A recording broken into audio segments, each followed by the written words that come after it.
Subbab E, latihan soal. Soal nomor 1, melarang anak bergaul dengan geng liar merupakan bentuk pengendalian sosial yang dilakukan oleh orang tua. Tujuan pengendalian sosial tersebut adalah A. Mengurangi beban tugas aparat kebersihan. B. Orang tua sebagai pelaksana pengendali keamanan. C. Memberdayakan masyarakat sebagai penjaga keamanan. D. Menciptakan kepatuhan pada norma sosial. Dan E. Menjamin terpelihara ketertiban lingkungan. Di sini yang ditanyakan adalah tujuan dari pengendalian sosial. Kita ingat lagi, tujuan dari pengendalian sosial itu apa saja? Yang pertama, mewujudkan ketentraman. Jadi pengendalian sosial itu bertujuan untuk mewujudkan ketentraman di dalam masyarakat. Yang kedua, pengendalian sosial bertujuan agar pelaku penyimpangan kembali mematuhi norma. Jadi supaya orang yang pernah berperilaku menyimpang kembali patuh terhadap aturan atau norma. Kemudian yang ketiga, pengendalian sosial bertujuan juga agar masyarakat atau anggota masyarakat patuh terhadap nilai dan norma. Yang keempat, pengendalian sosial juga bertujuan untuk mengurangi. Jadi supaya mengurangi tindak penyimpangan agar masyarakat tidak berperilaku atau bertindak menyimpang dari nilai dan norma. Oke, ini adalah tujuan-tujuan dari pengendalian sosial. Kembali ke kasusnya, ke ilustrasinya, melarang anak bergaul dengan geng liar adalah bentuk pengendalian sosial yang dilakukan orang tua. Yang sesuai dengan tujuan pengendalian sosial berkaitan dengan ilustrasi ini yang mana? Ini petugas kebersihan jelas salah. Orang tua sebagai pelaksana pengendali keamanan itu juga tidak tepat. Memberdayakan masyarakat itu juga tidak ada hubungannya dengan ilustrasi.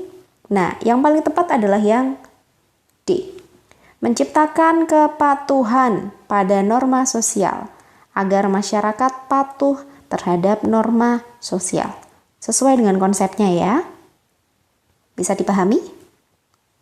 Soal nomor 2, upaya sosiologis apa yang dianggap cukup efektif mencegah penyalahgunaan narkoba di kalangan remaja?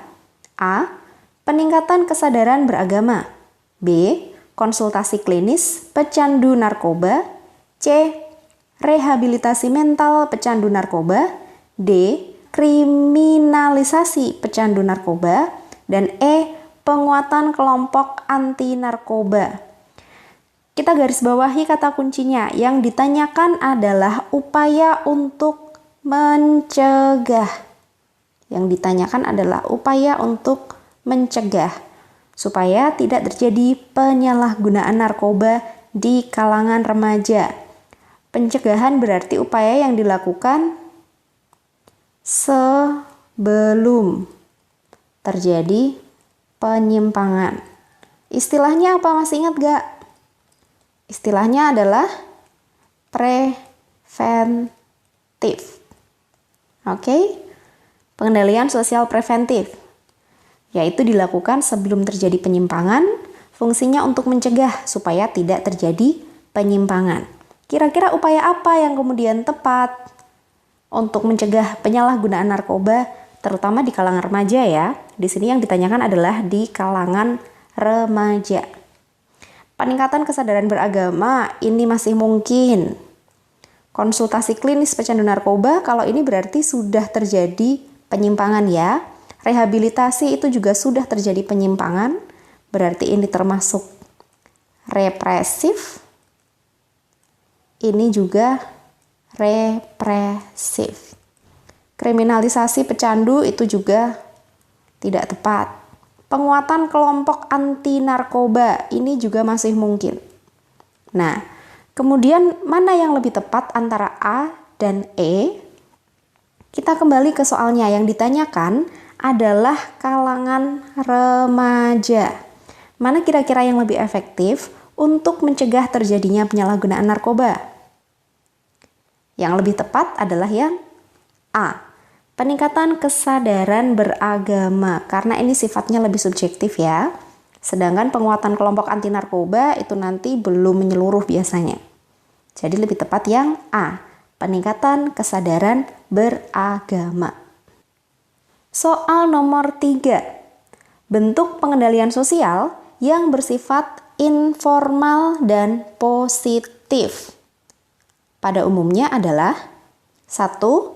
Pujian, 2. Medali, 3. Penghargaan, 4. Insentif. Kita ingat-ingat lagi, bentuk pengendalian sosial yang informal. Di sini yang ditanyakan informal. Oke? Informal itu artinya tidak resmi. Apa saja yang termasuk pengendalian sosial tidak resmi? Yang pertama ada gosip atau desas-desus. Ini yang pertama. Kemudian yang kedua ada ridicule. Ridicule artinya? Ridicule adalah cemooh atau ejekan. Istilahnya ridicule. Yang ketiga kemudian ada teguran. Selanjutnya ada juga fraudulence. Fraudulence itu artinya adalah backing, menggunakan orang lain yang dianggap lebih kuat untuk melindungi orang yang lebih lemah. Istilahnya backing seperti itu. Selanjutnya ada lagi ostracisme. Ostracisme artinya adalah pengucilan. Jadi biasanya orangnya ada tapi didiemin, tidak diperhatikan, tidak dipedulikan misalnya. Kemudian ada lagi pujian. Ada lagi penghargaan. Ada lagi yang lain? Oke, ini yang termasuk pengendalian sosial yang sifatnya informal atau tidak resmi. Nah, kata kunci yang kedua adalah yang positif. Gosip itu sifatnya negatif. Cemooh juga negatif, teguran itu bisa positif, fraudulence itu juga bisa positif, pengucilan ini sifatnya negatif, pujian itu positif, penghargaan juga positif. Kembali ke pilihan jawabannya. Yang termasuk pengendalian sosial informal dan positif berarti pujian dan penghargaan. Medali ini sifatnya formal. Insentif juga formal. Oke, pilihan jawaban untuk 1 dan 3 adalah B. Berarti jawabannya adalah B, 1 dan 3. Soal nomor 4. Banyak pedagang kaki lima yang berdagang di trotoar jalan raya mendorong pihak terkait untuk melakukan tindakan persuasif. Contoh tindakan tersebut adalah A. Menghimbau untuk pindah karena mengganggu lalu lintas. B. Memberikan sanksi berupa denda kepada pedagang. C. Memaksa para pedagang untuk pindah lokasi berjualan. D. Merusak gerobak dorong dan menyita dagangan. Dan E. Mendorong pedagang untuk berhenti berjualan. Kata kuncinya adalah tindakan persuasif. Tindakan persuasif. Apa itu tindakan persuasif? Masih ingat? Bentuk pengendalian sosial persuasif dilakukan dengan cara mengajak, kemudian menghimbau, apalagi dengan membimbing, kemudian memberikan penyuluhan misalnya.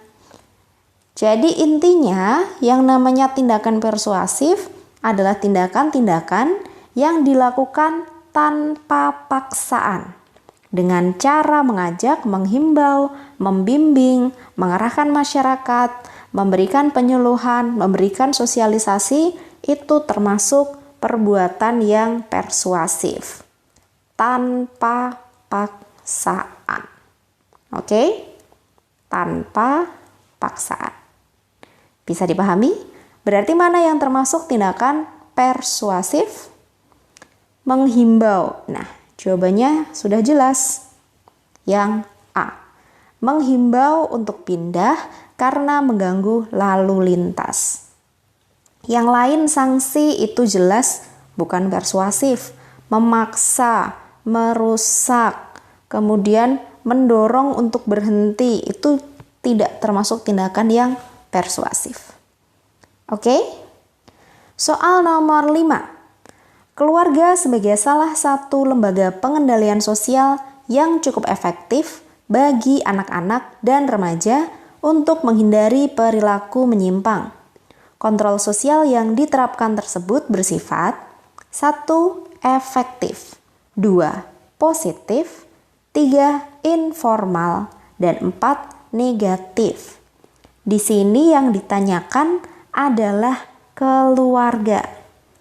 Kasus yang ditanyakan adalah keluarga yang dianggap sebagai lembaga yang cukup efektif untuk mengendalikan anak dan remaja dari perilaku menyimpang. Sifat dari keluarga itu seperti apa? Keluarga itu sifatnya formal atau informal? Keluarga itu informal, tidak resmi. Beda dengan sekolah, kemudian lembaga hukum misalnya, itu formal. Kalau keluarga itu tidak resmi. Keluarga sifatnya positif atau negatif? Positif. Kemudian efektif, di sini sudah dikatakan efektif. Sudah ketahuan jawabannya. Efektif, positif, informal. Berarti negatifnya enggak ya? 1, 2, dan 3. Pilihan jawabannya adalah A. Bisa dipahami ya?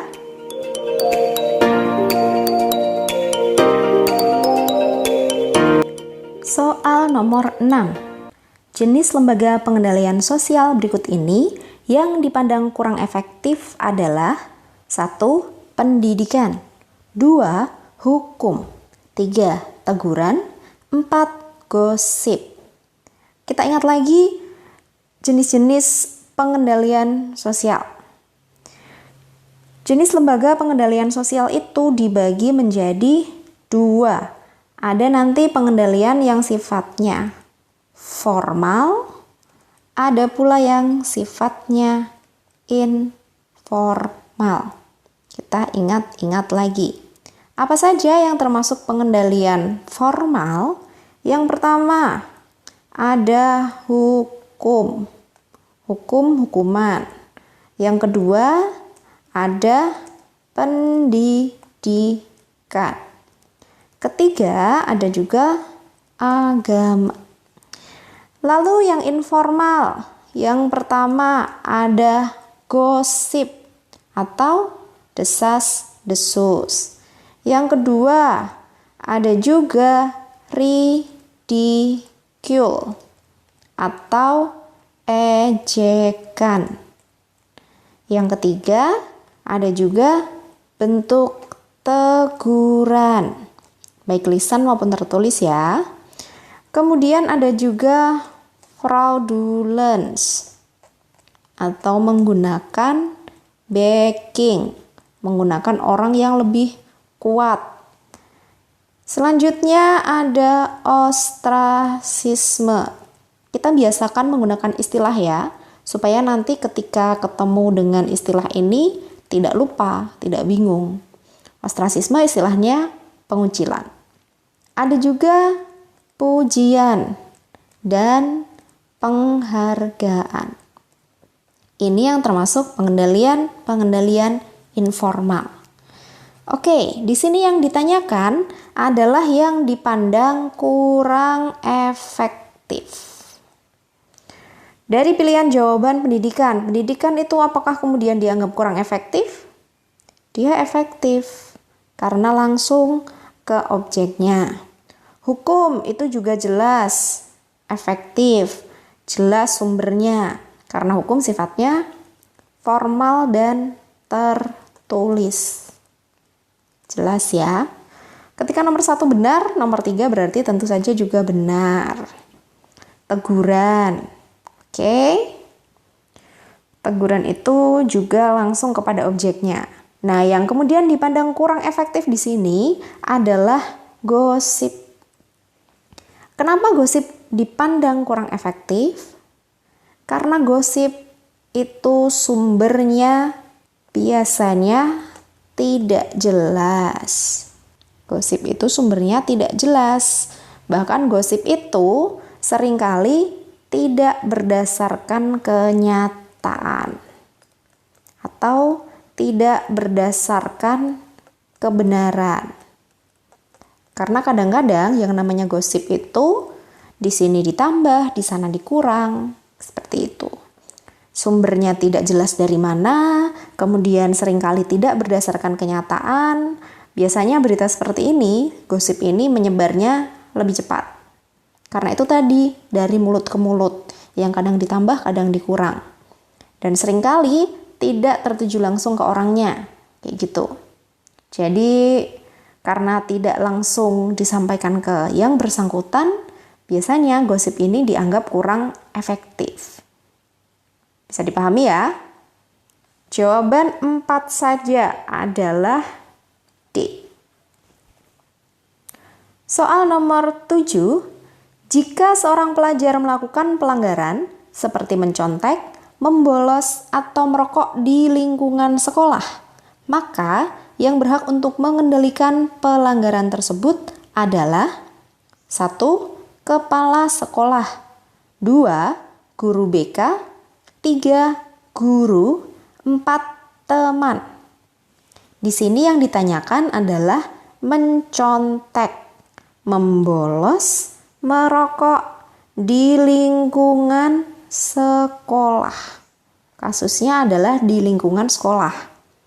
Karena di sekolah ada tata tertib, tidak boleh mencontek, membolos, merokok, seperti itu.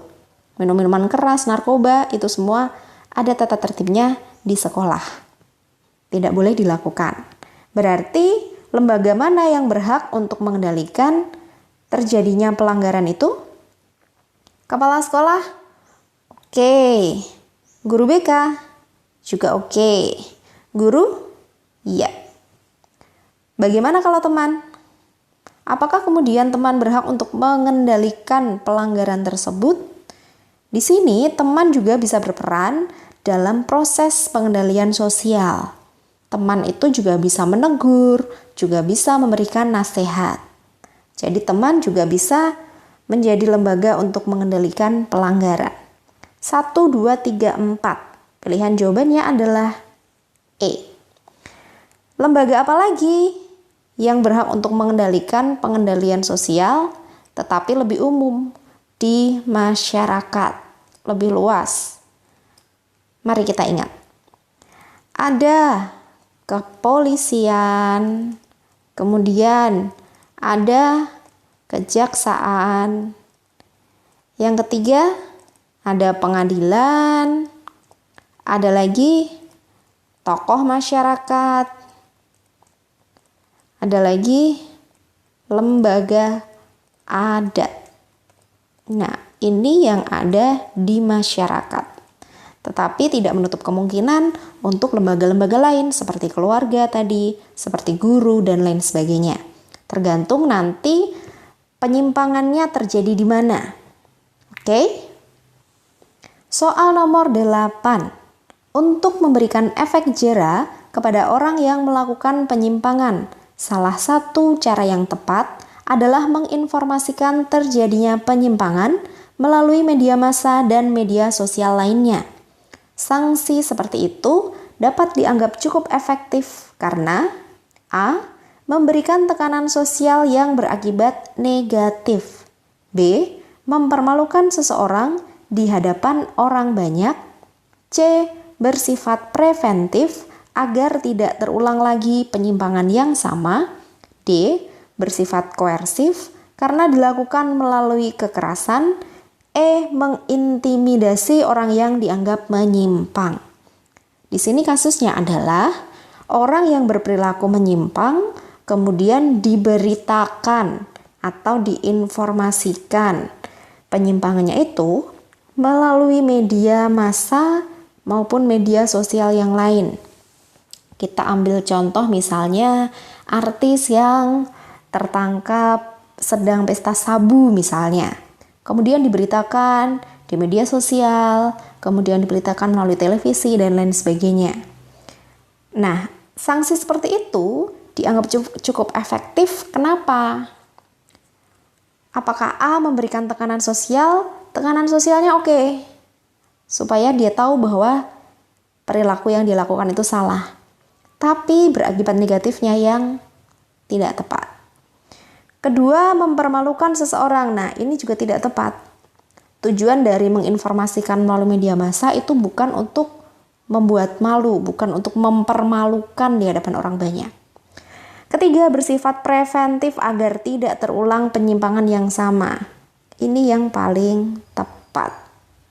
Ketika seorang artis pernah diberitakan terlibat kasus narkoba, kemudian diberitakan melalui media massa, media sosial, itu dianggap cukup efektif supaya menjadi peringatan baik bagi dirinya sendiri maupun bagi orang lain agar tidak terulang lagi penyimpangan yang sama.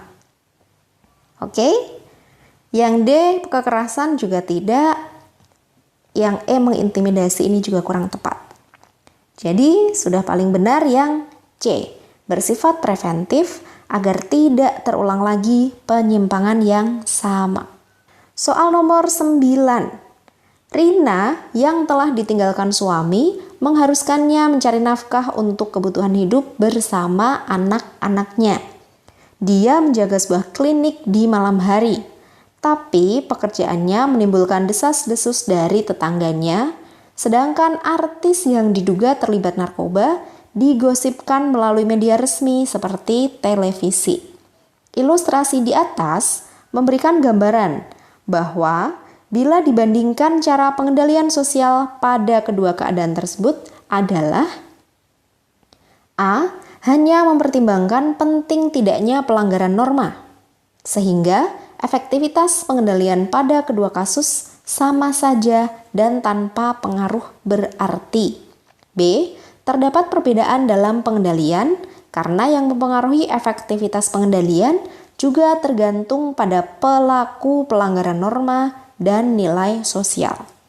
C.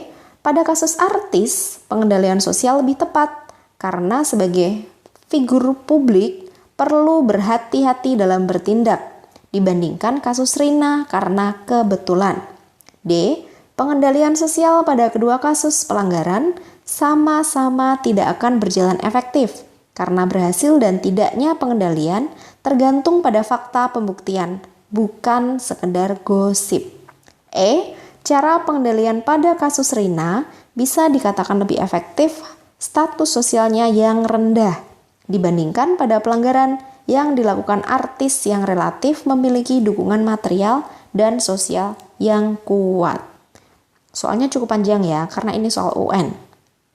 Oke, di sini ada dua subjek pelaku penyimpangan. Yang pertama adalah Rina, yang kedua adalah artis. Rina dan artis.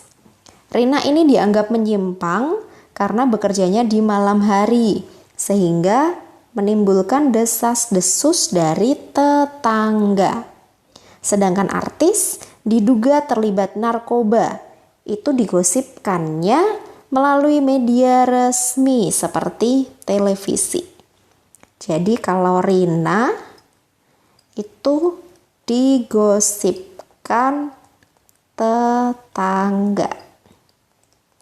Sedangkan artis itu digosipkan juga melalui media televisi. Oke?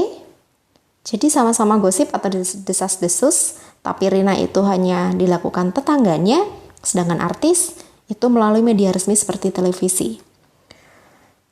Berarti dari sini sudah terlihat bahwa bila dibandingkan cara pengendalian sosial pada kedua keadaan tersebut, itu tergantung pada ini loh. Tergantung pada pelakunya. Jadi ada perbedaan karena tergantung pada pelaku pelanggaran norma dan nilai sosial.